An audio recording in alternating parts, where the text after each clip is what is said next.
Bonjour Odile Teki. Donc vous êtes cofondatrice de l'association Transmission. Alors quelle est la raison sociale de cette nouvelle association? Alors Transmission, on va peut-être repartir de son origine latine. Transmissio, ça signifie, dans une première acception, le trajet, la traversée, le passage. Cette traversée, c'est comme un pèlerinage. Et d'ailleurs, c'est notre vocation. Nous sommes sur Terre pour faire un pèlerinage vers le ciel. Nous sommes des viateurs, disent les théologiens. Exactement. Au lendemain du pèlerinage de Chartres, je peux facilement reprendre cette image. Donc nous sommes dans un pèlerinage vers le ciel. Et cette traversée, ce passage, comme l'indique Transmissio, est assez court, donc il ne faut pas se louper. Comment est-ce qu'on ne loupe pas son passage sur Terre? Eh bien, tout simplement, il faut accorder sa vie à l'amour, aimer Dieu. Sauf que pour aimer, eh bien, il faut connaître. Pour connaître, il faut comprendre. Pour comprendre, il faut apprendre. Et eh bien, pour apprendre, il faut se former. C'est exactement tout l'objet des pédagogies traditionnelles qui permettent de nourrir le catéchisme que l'on a reçu dans son enfance. Alors on sait en plus de ça que ce catéchisme est somme toute assez inégal et que même s'il est consistant, quelque chose qui ne s'entretient pas se perd facilement. Aujourd'hui, sur les 29% des personnes qui se disent catholiques en France, seulement 6% sont pratiquantes. Ce qui veut dire que 94% de ces catholiques n'ont pas compris, par exemple, que la messe était le pilier central de leur foi.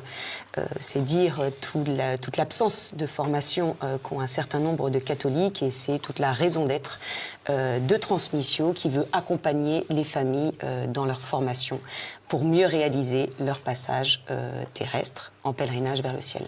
Alors on peut ajouter qu'on ne peut aimer que ce que l'on connaît. Exactement, exactement. Aimer, connaître, comprendre, apprendre. Le deuxième objectif de Transmissio, c'est bien évidemment la deuxième définition de transmettre, de Transmissio, en latin, qui est celle de remettre quelque chose, le transmettre. Alors bien évidemment, on est tous appelés à la sainteté, mais on est aussi appelés à la sainteté conjugale, donc il faut prendre soin de son couple. Et cette sainteté conjugale également se définit par la capacité que l'on aura à transmettre notre foi, notre amour de Dieu, notre raison d'être, remettre l'essentiel comme priorité dans notre vie à ses propres enfants. Là aussi, il y a un pourcentage qui est intéressant. En France, dans les 6% qui disent pratiquer leur foi, seulement 67% la transmettent à leurs enfants. Petit aparté, chez les musulmans, c'est 91% qui transmettent leur foi à leurs enfants. Je reprendrai ici les propos d'un moine de Sainte-Marie de la Garde qui disait que la famille est le premier maillon et le dernier bastion de la civilisation. Je crois que l'enjeu de Transmissio est extrêmement important quand on regarde ces deux pourcentages qui sont si différents dans notre France fille aînée de l'Église, d'où la deuxième vocation de Transmissio qui est celle d'accompagner les familles dans la transmission de leur foi, à la fois dans les petits actes du quotidien, comme le décrivait très bien Sainte Thérèse, mais également dans les grandes décisions fondatrice de la famille. Alors concrètement, ça s'incarne dans quel projet? Ça s'incarne dans un projet qui aura lieu annuellement, une session annuelle autour de la Saint-Louis que nous avons choisi comme saint patron et qui sont des vacances familiales avec le bon Dieu. Alors ça n'est pas une session spirituelle, ça n'est pas une université d'été, je dirais de manière assez grossière que c'est un Center Park catholique. Pourquoi ? Parce qu'aujourd'hui, les parents sont très souvent confrontés à des vies qui sont totalement à 100 à l'heure, surchargées. Ils ne prennent plus de temps avec leurs enfants. Et je crois que la première condition pour aimer, c'est savoir donner de son temps aussi.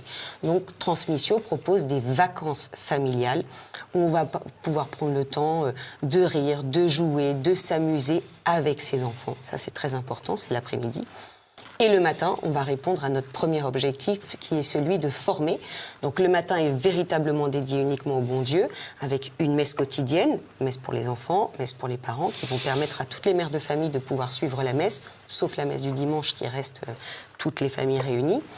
Et ensuite des temps de formation pour lesquels nous reprenons la formation mise en place par le pèlerinage de Chartres, Notre-Dame de Chrétienté. Donc chaque année, nous reprenons le même thème, cette année la royauté sociale du Christ, que nous déclinons à différentes tranches d'âge et aux adultes, et davantage pour les adultes sous le prisme du couple et de leur vocation familiale. Alors, autour de ce projet, avez-vous des besoins particuliers? Oui, on a deux besoins qui sont très grands, comme toute société, comme toute entreprise, comme toute association, toute œuvre qui se lance. Ces deux projets sont celui du bénévolat et bien évidemment du financement. Nous avons aujourd'hui 305 enfants, dont 60 bébés. Nous avons 85 familles. C'est merveilleux parce que tout ce beau monde s'est inscrit en moins de 15 jours. Mais pour que ce soit une vraie décharge pour les parents qui puissent confier leurs plus grands pour passer du temps avec les plus petits ou inversement ou se retrouver en couple, bien évidemment, il faut un certain nombre de bénévoles qui animent ces activités, qui gardent les enfants, qui aident à la préparation des repas, etc. Donc pour cela, nous recherchons encore 50 bénévoles.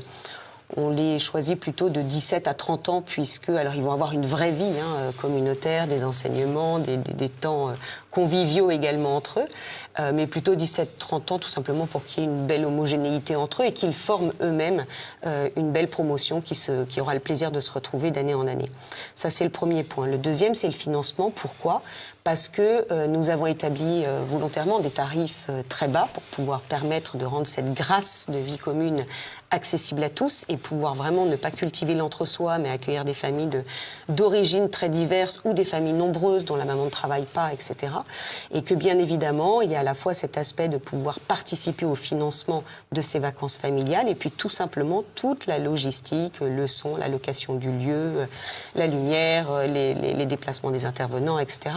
Donc un certain nombre de besoins pour lesquels aujourd'hui nous partons de rien.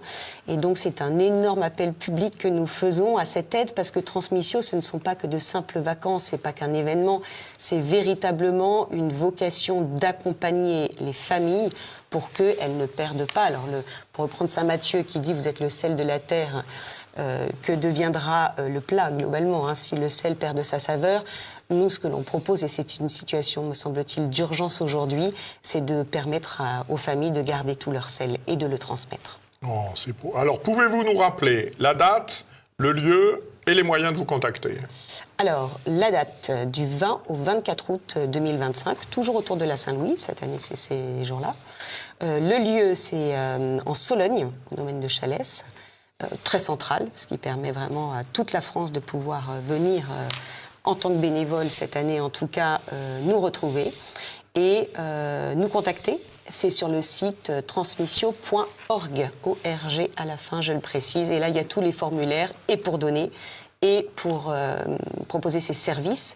Je précise pour donner que nous sommes une association d'intérêt général et que bien évidemment, c'est ouvert à la défiscalisation des particuliers comme des professionnels.